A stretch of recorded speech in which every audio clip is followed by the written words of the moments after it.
saya ingin membawa kita untuk merenung firman Tuhan yang berkaitan dengan mulut kita atau lidah kita atau perkataan kita. Nah, sebelum kita mulai, mari kita berdoa. Saya mimpin kita dalam doa. Bapa di sorga, kami sangat bersyukur kepadamu Tuhan, karena Engkau memberikan kami hari yang kami dapat sebut sebagai hari ini. Dan saya percaya Bapa di sorga, Engkau memberikan kepada kami berkat yang berkelimpahan luar biasa Bapa di sorga, melalui pertemuan singkat ataupun renungan singkat kami pada pagi hari ini. Saya percaya Bapa di sorga, Engkau bicara di hati kami, Engkau menyatakan kebenaran kepada kami. Engkau sangat sayang dengan kami, Engkau mau kami mengetahui dan mengalami kebenaran yang Engkau sudah berikan kepada kami. Berkati hamba-Mu, urapi hamba-Mu, dan berkati kami semua. Di dalam nama Yesus kami berdoa. Amin. Saudaraku, saya mau bawa kita untuk melihat firman Tuhan yang terdapat dalam Yakobus pasal 3 ayat 1-12 berbunyi seperti ini. Saudara-saudaraku, janganlah banyak orang yang diantara kamu mau menjadi guru. Sebab kita tahu bahwa sebagai guru kita akan dihakimi menurut ukuran yang lebih berat. Sebab kita semua bersalah dalam banyak hal. Barang siapa tidak bersalah dalam perkataannya, ia adalah orang sempurna yang dapat juga mengendalikan seluruh tubuhnya. Kita mengenakan kekang pada mulut kuda sehingga ia menuruti kehendak kita. Dengan jalan demikian kita dapat juga mengendalikan seluruh tubuhnya. Dan lihat saja kapal-kapal walaupun amat besar dan digerakkan oleh angin keras, namun dapat dikendalikan oleh kemudi yang amat kecil menurut kehendak jurumudi. Demikian juga lidah. Walaupun satu anggota kecil dari tubuh, namun dapat memegahkan perkara-perkara yang besar. Lihatlah betapapun kecilnya api, ia dapat membakar hutan yang besar. Lidah pun adalah api, ia merupakan satu dunia kejahatan dan mengambil tempat di antara anggota-anggota tubuh kita sebagai sesuatu yang dapat menodai seluruh tubuh dan menyalakan roda kehidupan kita. Sedang ia sendiri dinyalakan oleh api neraka. Semua jenis binatang liar, burung-burung, serta binatang-binatang menjalar dan binatang-binatang laut dapat dijinakan dan telah dijinakan oleh sifat manusia. Tetapi tidak seorang pun yang berkuasa menjinakkan lidah. Ia adalah sesuatu yang buas, yang tak terkuasai dan penuh racun yang mematikan. Dengan lidah kita memuji Tuhan, Bapa kita. Dan dengan lidah kita mengutuk manusia yang diciptakan menurut rupa Allah. Dari mulut yang satu keluar berkat dan kutuk. Hal ini, saudaraku, tidak boleh demikian terjadi. Adakah sumber memancarkan air tawar dan air pahit dari mata air yang sama? Saudaraku, adakah pohon ara dapat menghasilkan buah zaitun, dan apakah pokok anggur dapat menghasilkan buah ara? Demikian juga mata air asin tidak dapat mengeluarkan air tawar. Saudaraku, banyak orang melihat firman Tuhan ini dan merasa terhukum, merasa bersalah, karena sebagai manusia kita jarang-jarang ataupun susah untuk mengawal cara kita berkata-kata atau bercakap. Kadang-kadang apa yang kita cakap itu kita tidak pikir dahulu. Orang kata bercakap dulu, pikir kemudian. Dan ini menyebabkan banyak orang yang terluka dengan perkataan-perkataan kita. Nah, bila kita melihat dan membaca dalam kitab Yakobus ini, kita cenderung untuk merasa bersalah dan berdosa dan tidak layak dan sebagainya. Nah, saudaraku, saya ingin beritahu kita bahwa apa yang dimaksudkan oleh Yakobus ialah tentang realiti lidah pada manusia. Itu yang menghibur saya dalam perkataan yang digunakan oleh Ayub. Dia katakan dalam ayat yang terakhir sekali, dia katakan demikian juga mata air asin tidak dapat mengeluarkan air tawar. Maksudnya tidak mungkin satu sumber menghasilkan dua jenis perkara, ataupun dalam konteks ini air masin dan air tawar. Tidak boleh. Demikian juga kita yang dalam Yesus dan Yesus dalam kita. Kita memiliki perbandahan yang luar biasa apa yang dimiliki oleh Yesus. Tidak mungkin hal-hal yang asing daripada apa yang dimiliki Yesus keluar dalam diri kita. Nah, mungkin kamu katakan, penatua, harus reality, harus spectacle, ataupun melihat kebenaran yang sebenarnya apa yang kita alami dalam dunia ini. Kita masih melakukan dosa dan sebagainya. Adakah itu menunjukkan bahwa saya masih memiliki ataupun adakah Yesus tidak dalam diri saya? Saya yang beritahu saudaraku, identiti kita sebenarnya ada dalam Yesus Kristus. Nah, saya tidak katakan bahwa kita tidak akan melakukan dosa dengan mulut atau lidah kita. Tapi itu bukan kita. Tidak mungkin itu adalah kita. Itu adalah pribadi kita yang lama. Kita sekaranglah pribadi kita yang baru dalam Kristus Yesus, yaitu dalam roh. Sebab mengapa Tuhan mengajar kita? Dalam minggu lepas ya, kita telah belajar, yaitu supaya kita hidup oleh roh. Maksudnya apa yang menyatakan oleh roh tentang kita, bukan tentang kedagingan atau daging yang kita miliki ini. Ini adalah diri saya yang lama. Jadi apabila saya mungkin kita jatuh dalam dosa, dalam perkataan dan perbuatan dan sikap kita katakan itu bukan saya. Itu bukan saya. Saya yang sebenarnya adalah apa yang dimiliki oleh Kristus Yesus. Saya memiliki buah-buah roh. Amin. Jadi jangan kita merasa terhukum, tapi sebaliknya kita melihat realiti, lebih hidup kepada roh, dan jangan biarkan daging kita menguasai kita ataupun tuduhan-tuduhan iblis. Amin. Saya mau bawa kita untuk memahami hal ini sangat luar biasa, karena berbicara tentang lidah. Dalam firman Tuhan yang terdapat di dalam Efesus pasal 4 ayat 29 dan 30, saya sudah berulang-ulang kali mengenengahkan firman Tuhan ini. Tapi pada hari ini saya mau kita bersama-sama untuk masuk lebih dalam lagi tentang maksud firman Tuhan ini. Yaitu dia katakan, janganlah ada perkataan kotor keluar dari mulutmu, tetapi pakailah perkataan yang baik untuk membangun di mana perlu, supaya mereka yang mendengarnya beroleh kasih karunia. Dan janganlah kamu mendukakan Roh Kudus Allah yang telah memeteraikan kamu menjelang hari penyelamatan. Nah, dia katakan sini, jangan ada perkataan kotor dari mulutmu. Nah, saya ingin beritahu kita, saudaraku, perkataan kotor sini bukan hanya merujuk kepada perkataan-perkataan yang kita melihat dari unsur kedagingan dan sebagainya. Oke, perkataan yang tidak manis dan sebagainya. Tapi itu berbicara tentang semua kata-kata, mungkin perkataan yang baik, tapi tidak membangun, tapi memberikan penghukuman kepada orang di sekeliling kita. Seperti yang saya pernah beri contoh, yaitu bila orang datang kepada kita, dia katakan saya ada masalah ini dan saya ada masalah itu. Kemudian kamu katakan bahwa kamu mengalami masalah ini karena kamu telah berdosa, kamu memang telah melakukan kesalahan, dan oleh karena kamu telah melakukan kesalahan, maka ini adalah pembalasan daripada Tuhan. Kita tidak memberikan kata-kata yang membangun kepada orang ini. Dan saya akan jelaskan ini. Dan dia katakan sini, janganlah kamu mendukakan Roh Kudus. Mendukakan Roh Kudus yang telah meteraikan kamu menjelang hari penyelamatan. Saya percaya ayat 29 dan 30 ini ada kesinambungan yang sangat rapat, yaitu apabila kita tidak memberikan kata-kata yang membangun kepada orang sekeliling kita, tapi sebaliknya kita memberikan kata-kata yang menghukum, kita mendukakan Roh Kudus. Karena Roh Kudus adalah penghibur. Roh Kudus mau menghibur orang. Roh Kudus mau mengingatkan kita tentang kebenaran. Sebagai orang percaya, mengingatkan kita tentang kebenaran. Haleluya. Dia memberitahu kita bahwa siapa kita, identiti kita dalam Kristus. Walaupun kita mengalami segala kelemahan, dan saya katakan sini termasuk kelemahan dari segi kata-kata kita. Kadang-kadang kita tidak mengawal emosi kita dan perkataan itu keluar, emosi itu keluar dalam bentuk perkataan.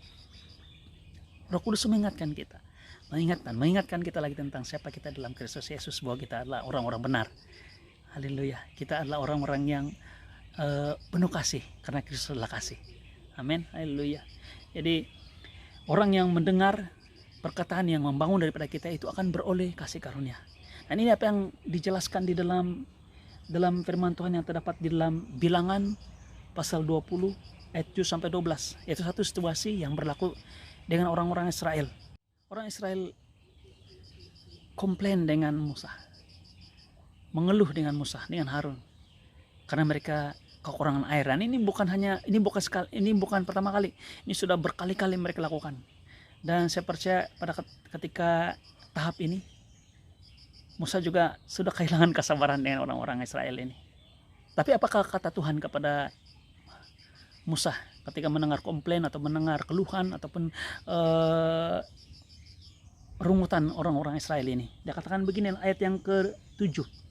Tuhan berfirman kepada Musa, ambillah tongkatmu itu, dan engkau dan Harun kakakmu harus menyuruh umat itu berkumpul. Katakanlah di depan mata mereka kepada bukit batu itu, supaya diberikan airnya.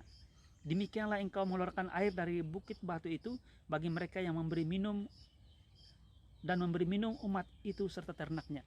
Ingat, lihat, dia katakan bahwa katakan kepada katakan di depan mata mereka kepada bukit batu itu supaya diberinya air. Tuhan meminta Musa untuk mengatakan kepada batu supaya mengeluarkan air. Amen. Ayat yang berikutnya dia katakan, lalu Musa mengambil tongkat itu dari hadapan Tuhan seperti yang diperintahkannya kepadanya. Ketika Musa dan Harun telah mengumpulkan jemaah itu di depan bukit batu itu dan berkata ya kepada mereka. Berkatalah ia kepada mereka. Dengarkanlah kepadaku, hai orang-orang durhaka, apakah kami harus mengeluarkan air bagimu dari bukit batu ini? Sesudah itu Musa mengangkat tangannya lalu memukul bukit batu itu dengan tongkatnya 2 kali. Maka keluarlah banyak air sehingga umat itu dan ternak mereka dapat minum. Nah, lihat, walaupun Tuhan meminta Musa untuk hanya mengatakan kepada batu itu supaya mengeluarkan air, supaya orang-orang Israel dan ternakan mereka dapat minuman. Di sebaliknya apa yang berlaku ialah dengan emosi Musa sangat marah. Dia katakan di sini, dengarkanlah kepadaku, hai orang-orang durhaka. Tuhan tidak katakan keluhan ataupun rungutan orang-orang Israel ini dan mengatakan kepada mereka orang-orang durhaka. Tapi Musa mengatakan ini, dia katakan, kamu yang orang-orang durhaka, apakah kami harus mengeluarkan air bagimu dari bukit batu ini? Dia katakan begitu.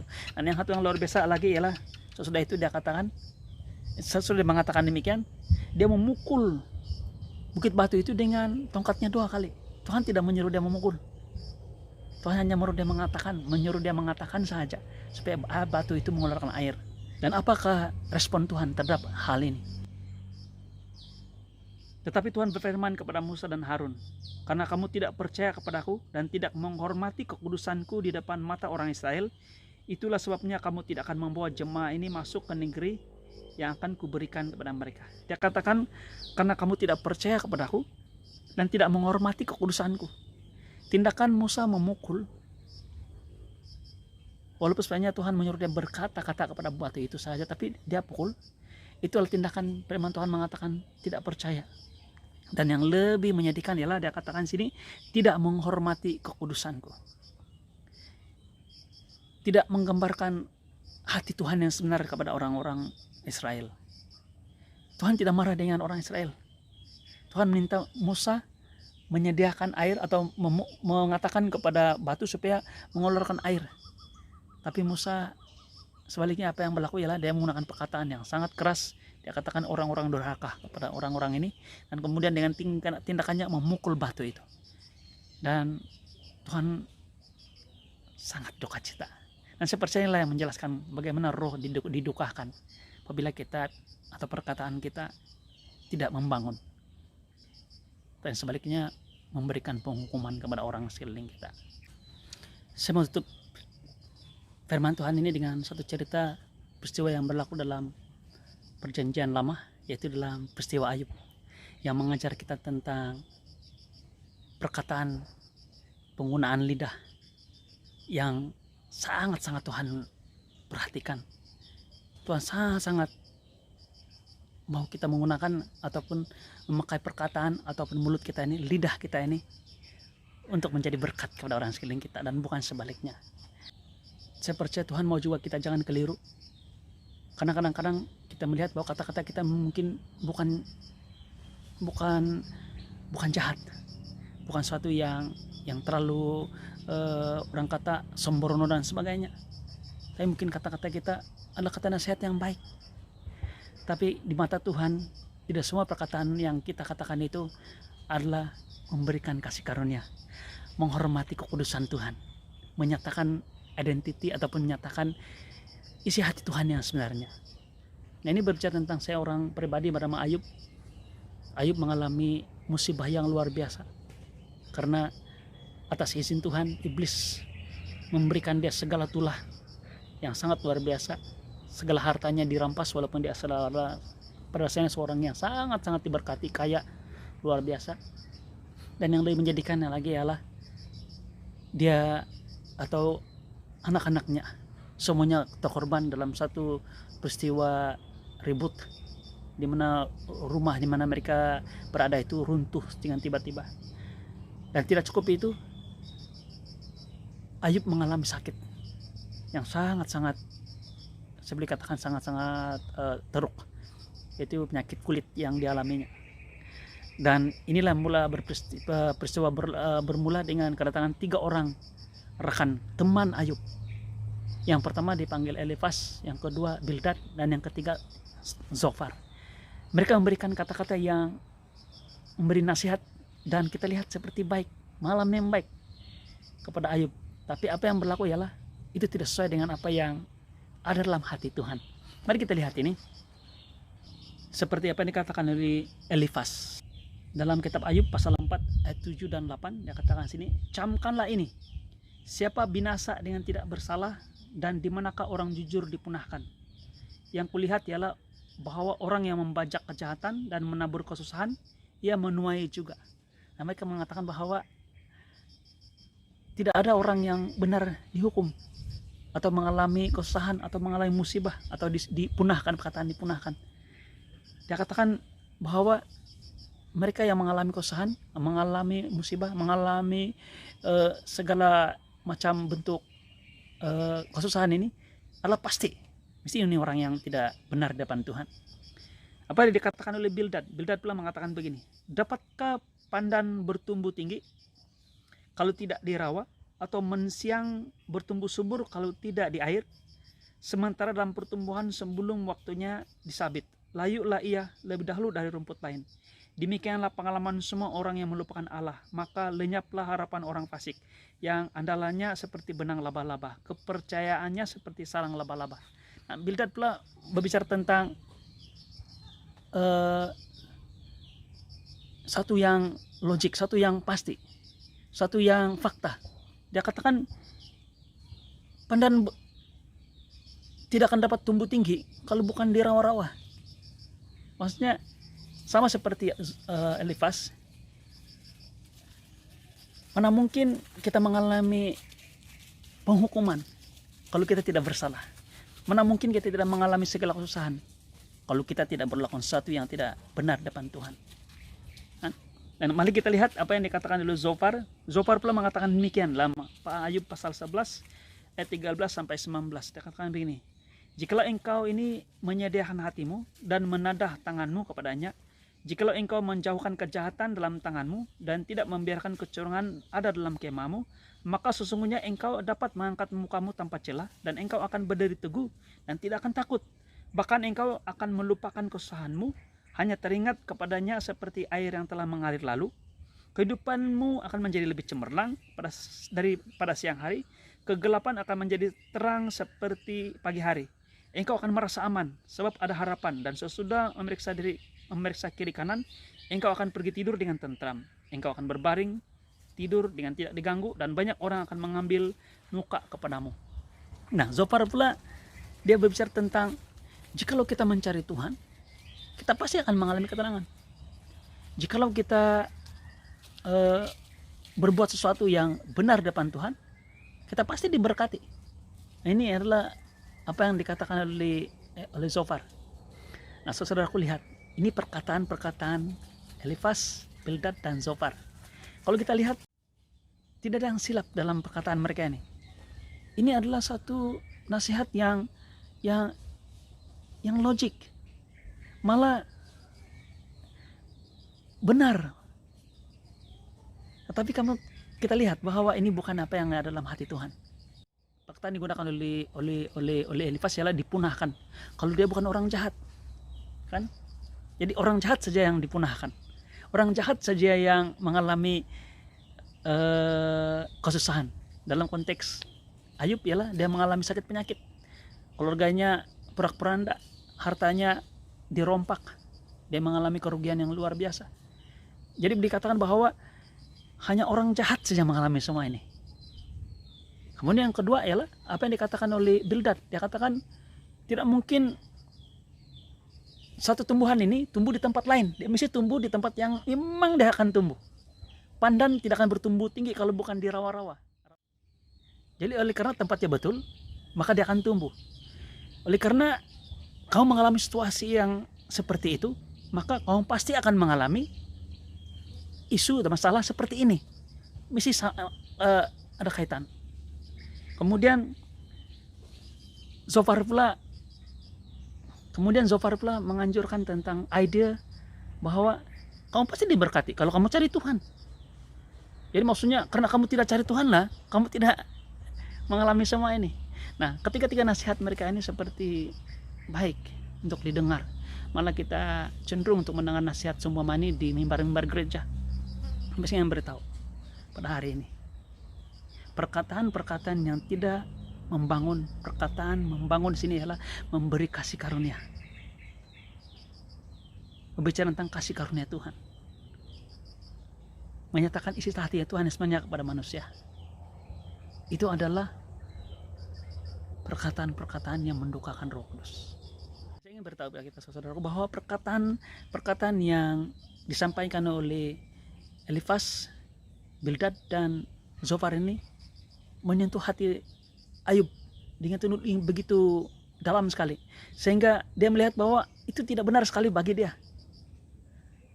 sehingga ini mendorong dia membela dirinya, sehingga dia melihat bahwa seakan-akan Tuhan tidak adil terhadap diri dia. Sebagai contoh, mari kita lihat respon Ayub terhadap Bildad dalam pasal yang ke-9 ayat 16. Dia katakan begini dan 17. Bila aku berseru, ia menjawab. Aku tidak dapat percaya bahwa ia sunyi mendengar suaraku. Dialah meremukkan aku dalam angin ribut, yang memperbanyakkan lukaku dengan tidak semena-mena, yang tidak membiarkan aku bernapas, tapi mengenyangkan aku dengan kepahitan. Nah, apa yang berlaku ialah apabila mendengar nasihat, perkataan-perkataan daripada Elifas, daripada Bildad dan juga Zofar, Ayub bertambah sakit karena itu tidak berlaku pada dirinya. Pokoknya itu tidak berlaku pada dirinya. Kenapa? Dia mengalami. Jadi dia menyimpulkan bahwa Tuhan tidak mendengarkan dia. Nah, saudaraku, perkataan-perkataan yang tidak memberikan kasih karunia, tidak menyatakan kebenaran yang sebenar apa yang ada dalam hati Tuhan, walaupun kedengaran nasihat itu baik, itu akan menimbulkan kepahitan kepada orang yang mendengarnya. Nah, saya percaya yang dimaksudkan oleh Yakobus. Tidak mungkin perkataan kita ini membangun, tapi pada masa juga menghukum. Tidak mungkin sumber air yang sama mengeluarkan air asin dan air tawar, tidak mungkin. Saya percaya ini. Tuhan akui apa yang dikatakan oleh Zofar, oleh Bildad dan Elifas itu tidak menggambarkan hati Tuhan.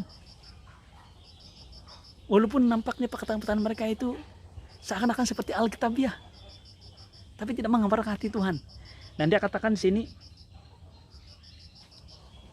perkataan Tuhan kepada Elifas, Bildad dan Zofar karena tidak berkata benar tentangnya. Dalam pasal 42 ayat 7 sampai 9 dia katakan begini. Setelah Tuhan mengucapkan firman itu kepada Ayub, maka firman Tuhan kepada Elifas, orang teman, murkaku menyala terhadap engkau dan terhadap kedua sahabatmu karena kamu tidak berkata benar tentang aku, seperti hambaku Ayub.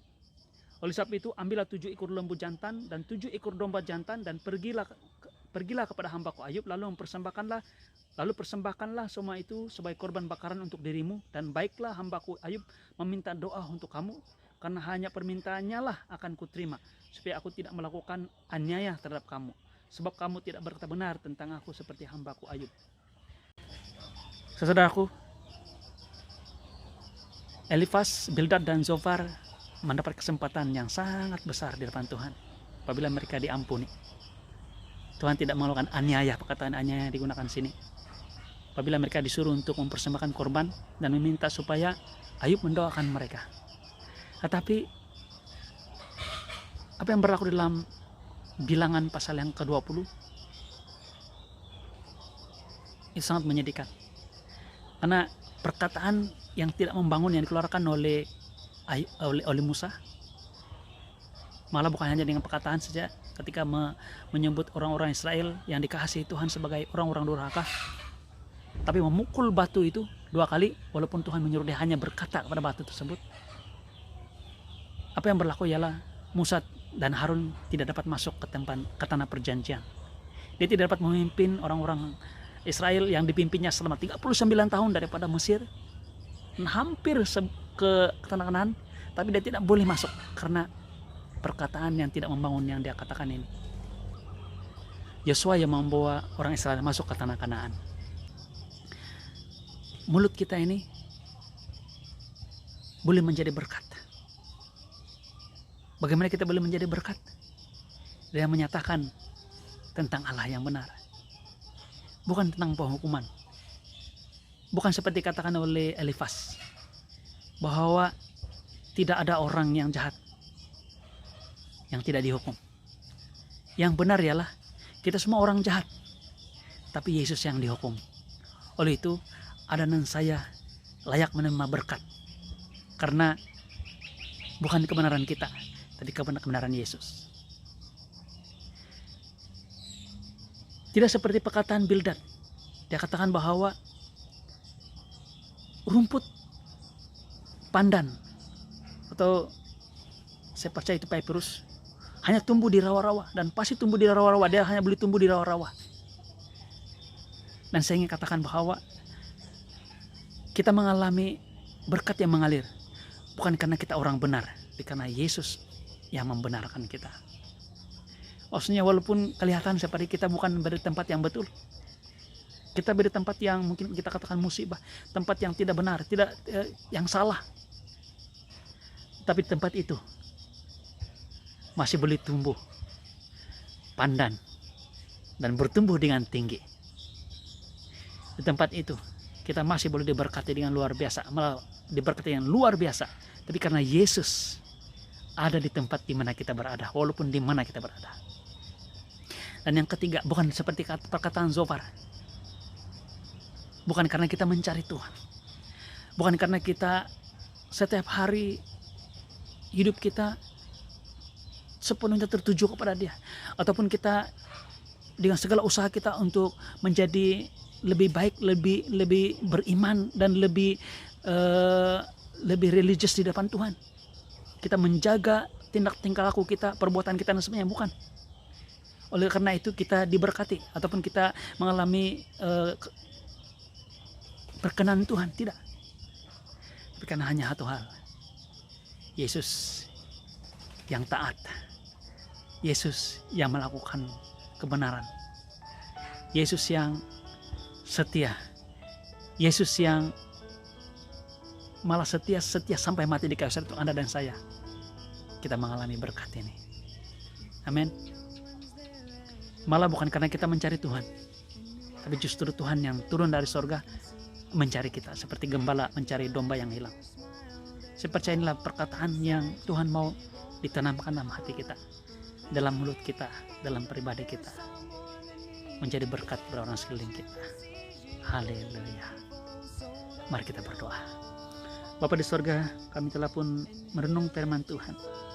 Saya percaya Bapa di sorga, Engkau memberikan kami message di hatimu, bagaimana kami dapat hidup dengan menggunakan kata-kata kami setiap hari sesama kami, yaitu perkataan yang membangun, supaya orang yang mendengar mendapat kasih karunia dan bukan sebaliknya.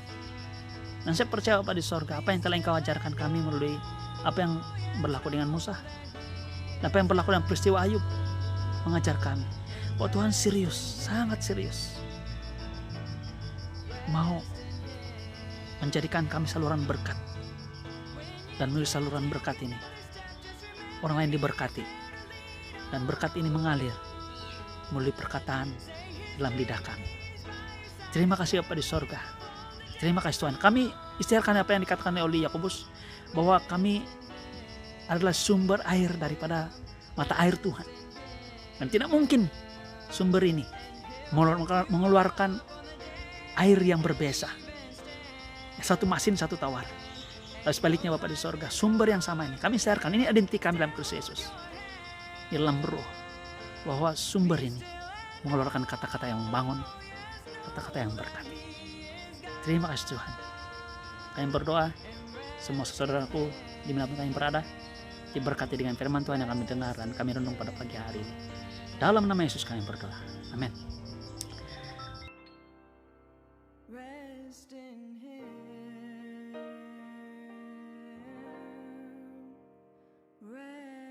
in Him.